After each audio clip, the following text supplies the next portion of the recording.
guys, ayan guys, matanda na tayo guys. Tayo magpabunot na guys. A day in my life as, ano daw? Wait lang. Oh. Ayan o.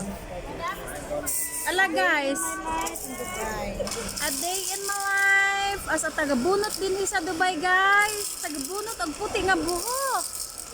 Tanawan ninyo guys, oh, wala pa jud tay apo ani guys, nga muti na atong buhok. Bata pa ta guys. Pero ang buhok ta puti-puti na. Ang dami ko ng puti sa buhok, promise. Buti na lang may taga-bunot. Sige Ate Lori, gayahin mo yung ano, yung isang piraso, isang hibla. Peso. Ubusin mo lahat. Ang dami no, ang dami kong puti. Kaya nga, ano yung hibla ng buhok ko.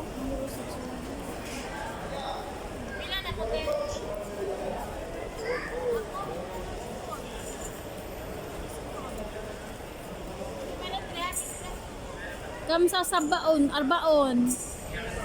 Talata. Mamaya. Mamaya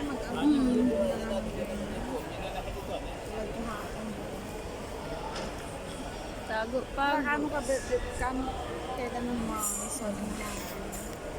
Maganda naman. Nasaan ang kasal? Tignan na natin. Na, ang dami. Wala man sa akin, nakita ko lang sa ano. Ang dami kong puti sa buhok. Oh my goodness, may gulay. Ay! Ala, may balakubak ako. Hindi bala ko ba? Ano yan? Ayaw nga. Or kinamot mo ito. Ay, hindi bala ko ba? Hindi man. Bala ko ba? Buti na lang guys, may taga-kuha. Alay, iba-vlog mo yan. Hindi maganda yan. Ibabas ka nila. Sabi nila hindi ka naliligo. Sorry. Malusog yung ano ng buhok ko. Makakapal yan. Yung hibla nga. Ayan, natanggal na na loob. Ayan guys, a day in my life as a burikat din sa Dubai. Nagpabunot raman good ko, oy.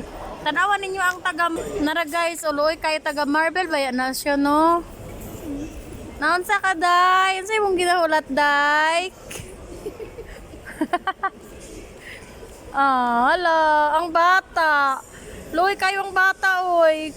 Wala may bus padulong og Marble. Pagulat na lang. Kawas ka. Ano sa harap na ang meron? Marami na Ate Lori, tinignan ko. Sa harap na. Ang dami.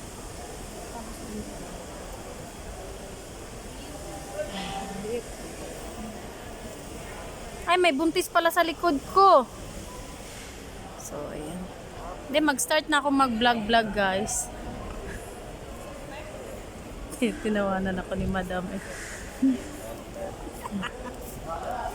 Wala, sa harap lang ang meron. Dito, oh.